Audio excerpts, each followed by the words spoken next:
Hello and welcome to DoTel. Today I'm going to be showing you the first time access to Collaboration 7, what to expect from the application, and how it all works. So when you first go to log in, you'll go to a web address which is app.wildix.com.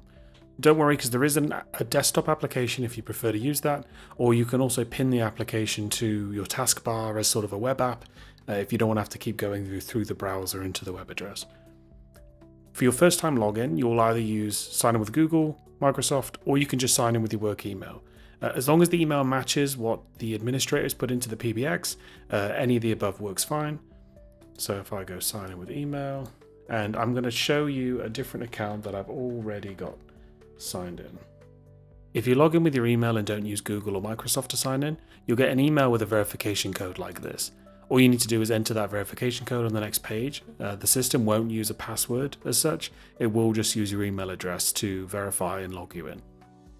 Once you're logged in, you should see your account. So typically you'll see your profile icon in the top left. It might just be your initials if you haven't set a profile picture or if an admin hasn't put one up for you.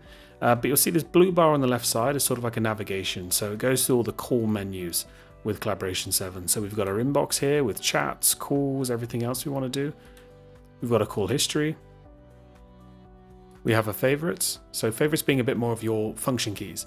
When you've got your desk phone and you have things programmed, like in this example, we've got a general voicemail, we've got a night mode, we have a call flip, so moving your call from a desk phone to a cell phone, and we've got our park buttons and such as well. And you could have a lot more on here, from speed dials to all sorts of stuff, recording calls and everything else. The next tab will be our voicemail. So once you've got some messages in here, you'll be able to see them and listen to them, download, that sort of thing. Then we've got our colleagues, and the colleagues tab is going to show everyone in your company. Typically by default, you'll see everyone, but you can actually break it down to departments if you have specific departments that you use. So you can see I put myself in quality control with Creed and then sales. So when you list by all departments, you'll see everyone. You'll notice as you hover over each person, you can see sort of a chat or call option. If we click chat, it's going to bring us back to the inbox section, and then you can see we've got Jim Halpert, and then you can write a message or send over any other emojis or GIFs or anything else just through the chat window, attach files. There's quite a bit that you can start working with within Wildix. At any point in the chat window, you can also see that you've got sort of the employee information. So if they've got more information like their mobile number and that sort of thing, it's going to populate here as well. I'll also show you other chats you have in common with that person. So really useful tool to use if you want to sort of find other chats that everyone's involved with. And also from this sort of inbox window, where especially when it's a colleague, you can trigger a phone call or a video conference, as well as search the chat for more information. The info panel will just expand or remove this information panel here on the right side. If you have a premium license, you can also use analytics, which will have other content on that as well.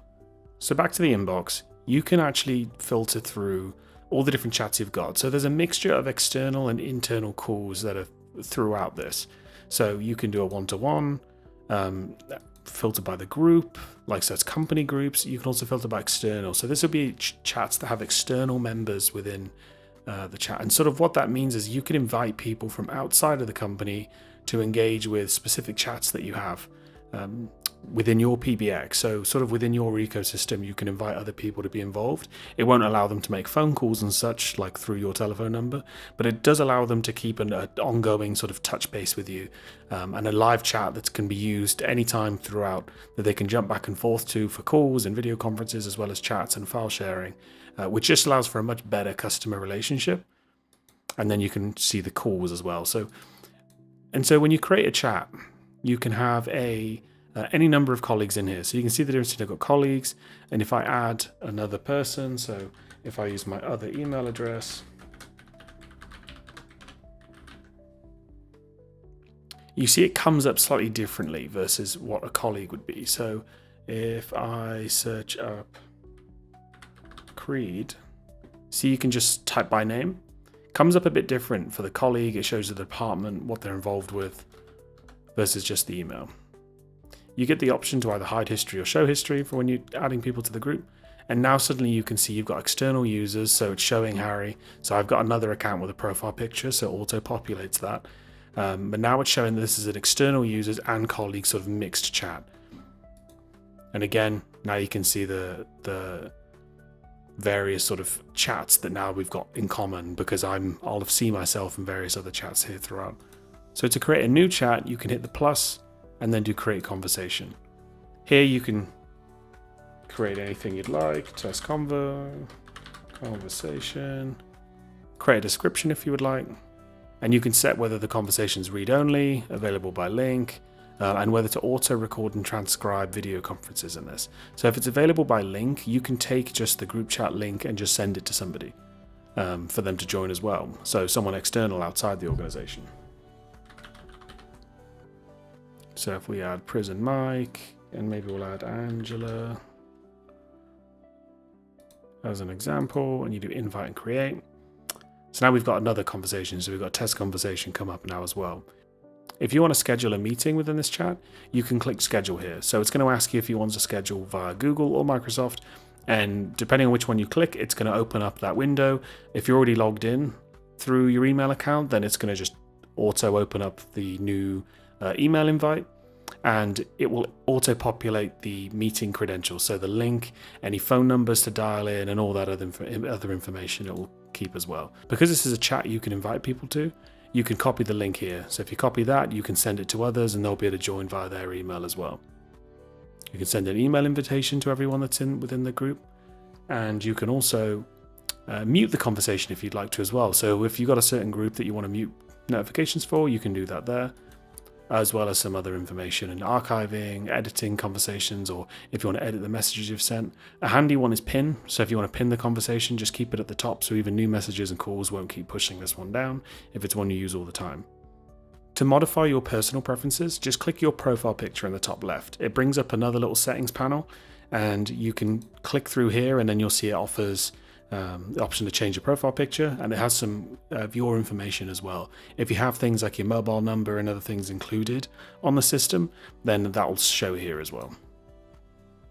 You have your own personal chat link, so if you want someone to be able to reach you, maybe you put this in your email signature or you have it on your website. If you want the possibility of someone to be able to chat with you direct, you can copy this link and then people can click that, sign in through their email, it will do the verification code just like you did to sign in, and then they can chat with you on the fly as well. And mobile apps or the web app is available for external users. If you want to change your availability for your colleagues to view, these can also modify calls, but this is sort of an advanced feature. So if there's something you need to happen when you want more than just showing colleagues that you're away or busy, but if you want the availability to be a bit more of an indicator for colleagues, but also control how the app behaves, it's a bit more of a pro feature, and I mean that just in that it's more advanced, so anyone can configure it, but we're on hand to help, and it's all done within the call section here that you can change how, say, external calls behave based on the various statuses that you have. So lots of things you can do in terms of changing the ringtone, changing where calls go, if they just go to voicemail, if they forward to another colleague, plenty of options to start playing with.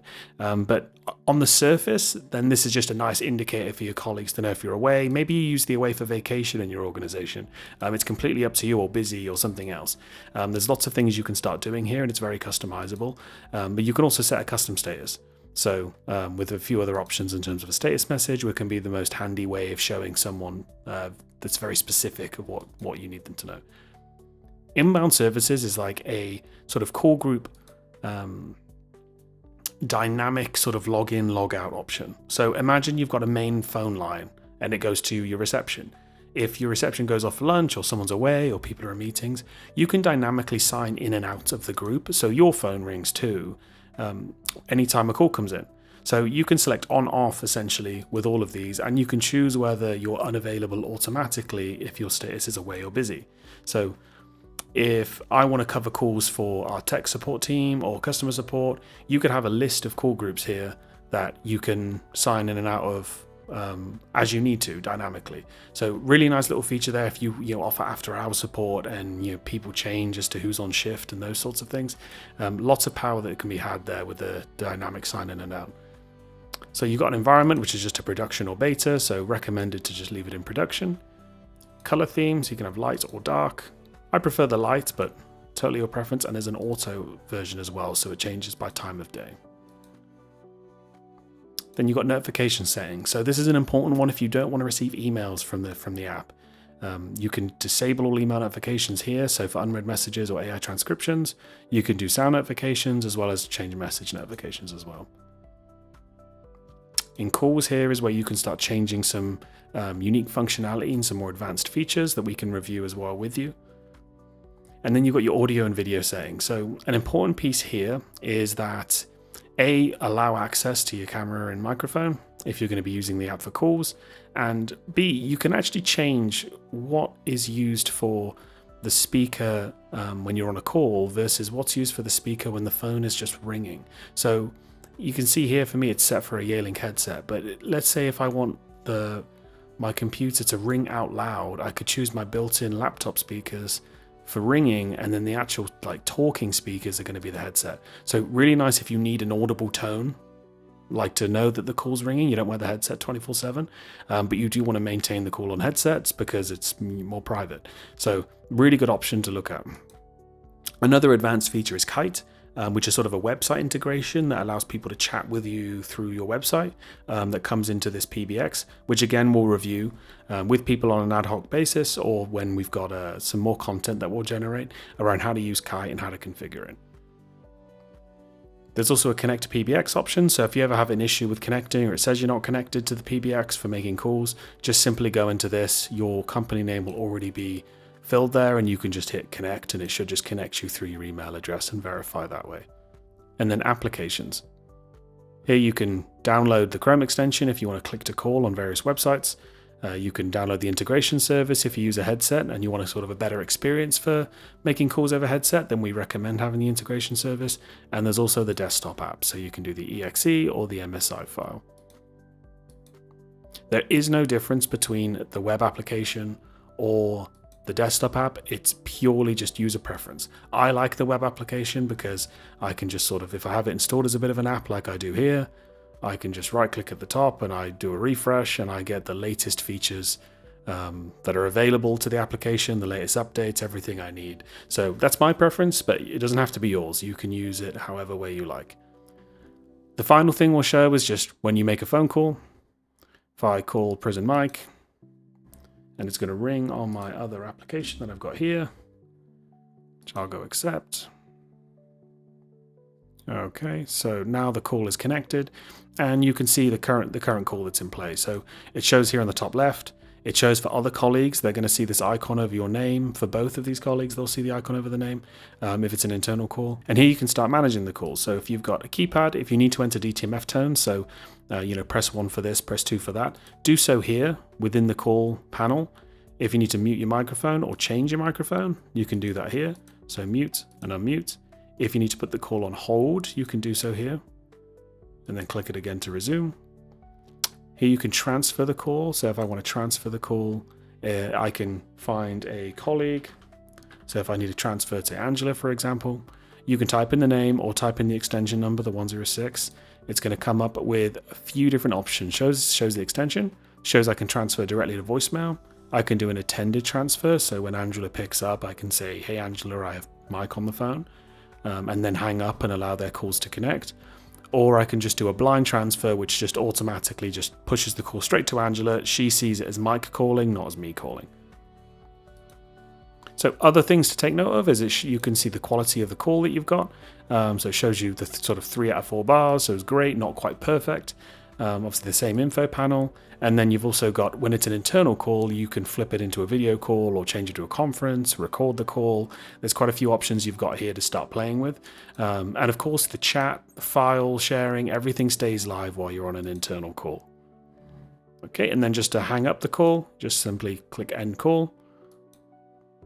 So this has been a brief overview of Wildix Collaboration 7. This is a real basic surface level review. So if you want to have something that's a bit more in depth, you want to understand a bit more of, when you might use park buttons, when things might, be better for you to do it one way versus another, or if you have general questions for us, please do let us know. We're more than happy to connect with you and run you through the system, how it all works, and how you can configure it to your liking. Thank you for watching, and this has been a brief video from DoTel Incorporated.